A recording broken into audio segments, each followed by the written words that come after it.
If I can only get into my own property. I do this all the time. So what'll happen is, right, at the closing, they usually give you a bunch of keys, and there's like 6 keys on this little key ring right here. And I don't know which door is which because I don't ever come this property. As you can see, currently, you know, we're doing a little construction work. Damn that fuck.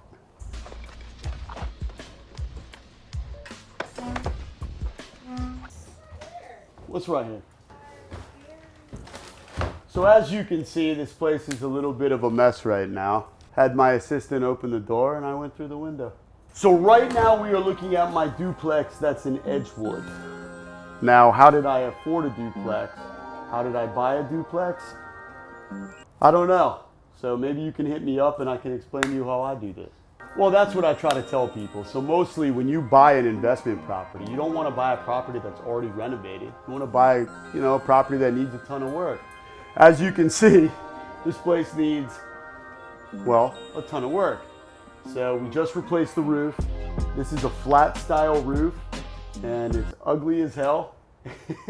I can't wait until we get this place looking a little bit better than this. Well, the cost system that I would use on a house like this, I would look at the neighborhood to make the adjustments of where the finish needs to be. So this is a neighborhood that has homes for about $300,000 to about $700,000. So I'm gonna put probably $60 a square foot of work into this place. Now, if this was in a neighborhood where the homes are in the $1 million, maybe I would probably put $120 to $150 a square foot in the finish for the renovation. So timing wise for a project, this house is about, I want to say it's about 1,400 square feet. It's got a 2-bedroom, 1 bath over there. And this is a 1-bedroom, 1 bath. It's kind of like a cool studio style layout. And based on the size of this property, it should take about 2 to 3 months to be done properly.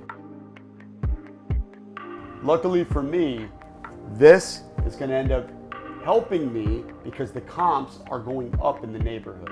So most people would look at this as a negative. I'm trying to find the value in it. Since I bought the property, it's gone up probably 25% in value since I bought it. So me waiting, the longer I wait, yeah, it's money that's capped up. Better for me to not put it into crypto right now because I'm already deep in that. So it's another way to invest, and it's going on a track that's on the angle that we want on the graph. Knock the old one down, put the new one up. So we went from the undone to the done. Now this is a finished product. I'm just waiting on the permits from the city. And this project took me about 3 months to get to completion. Well, this neighborhood is very similar in regard to the neighborhood we just left, Edgewood. So the home prices in this neighborhood, this is Crest Haven of Pompano Beach, and it ranges from $200,000 to about $500,000. So it's a very close quarter. So I did the same type of improvements in this property that I'm gonna do in the one in Edgewood. So this is exactly the same thing. I keep to a very simple scheme. We have white, you know, kitchen, white, you know, countertops, and simple, easy backsplash. Subway tile always goes. It's clean, light and bright, less is more. That's our, you know, that's our motto. And yeah, most bathrooms in the 1950s to 1960s range are gonna be very small, and the masters are always small. This was a converted carport off of a 2-bedroom, 1-bath villa, so it allowed us to have a much bigger size master and an ample size bathroom.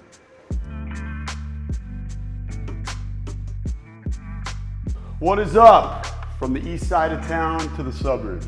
This is another investment property that I purchased for $127,000. This was a property that the guy wanted me to sell for around $170,000, and he didn't want to deal with it because it was a mess.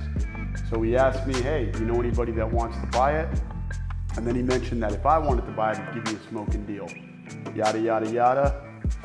This place looks pretty damn good. Now the last property we saw was a flip. This I would consider a hold.